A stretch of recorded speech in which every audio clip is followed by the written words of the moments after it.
World war to के time पे एक ऐसी गलती हुई थी जो हम आज भी बिजनेस, लाइफ और डिसीजन मेकिंग में कर रहे हैं। वो गलती थी सर्वाइवरशिप बायस। इसको समझते हैं डिटेल में। जैसे वर्ल्ड वार टू के टाइम पे जो प्लेन्स वापस आ रहे थे वार से, तो उनको साइंटिस्ट स्टडी कर रहे थे और जहाँ जहाँ पे गोलियाँ लगी थी वहाँ पे आर्मर लगाने वाले थे। उनका एक जो पहला इंस्टिंक्ट था, उन्होंने समझा कि वहाँ से प्लेन्स को हम आर्मर लगा देते हैं, वहाँ से मजबूत करते हैं प्लेन्स को जहाँ पे गोलियाँ लगी हुई हैं, मार्किंग करके उन्होंने देखा। लेकिन उनमें से एक साइंटिस्ट ने उनको रोका और बोला कि ये गलत है, इस तरीके से नहीं। ये प्लेन्स वापस आए हैं, आप उन प्लेन्स को स्टडी करो जो वापस नहीं आए।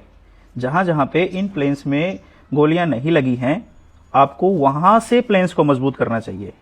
और वास्तव में जब उन्होंने स्टडी किया तो टेक्निकली वो सारे ही पार्ट्स वीक पॉइंट्स थे, जैसे कि कॉकपिट, इंजन या फिर फ्यूल ऑयल टैंक। और इसको जब फॉलो किया गया तो बहुत सारे प्लेन्स बचे और बहुत सारे सैनिकों की जान भी बची।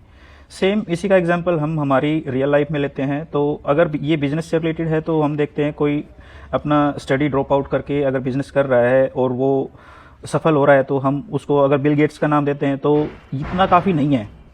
बहुत सारे ऐसे एग्जाम्पल्स भी मिलेंगे आपको जो फेल हो रहे हैं और वो रेशो बहुत बड़ा है। हो सकता है वो 95-98% चांसेस में फेल हो रहे हैं और कुछ 1 या 2% ही उसमें आगे निकल रहे हैं। इसमें समझने की बात यह है कि हमें जो फेल हुए हैं उनकी तरफ ये देखना चाहिए कि वो क्यों फेल हुए, और जो कर पा रहे हैं, जो सक्सेसफुल हुए, वो किस वजह से सक्सेसफुल हुए। दोनों ही पहलुओं को देखना बहुत ज़रूरी है।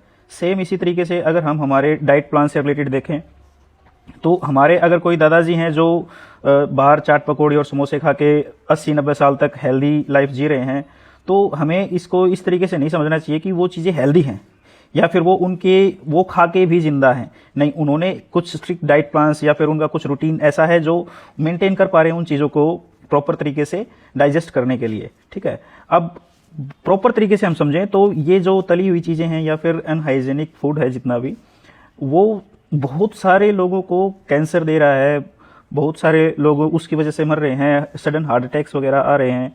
तो समझना ज़रूरी है हमें अच्छे तरीके से दोनों पहलुओं को। तो यही है सर्वाइवरशिप बायस।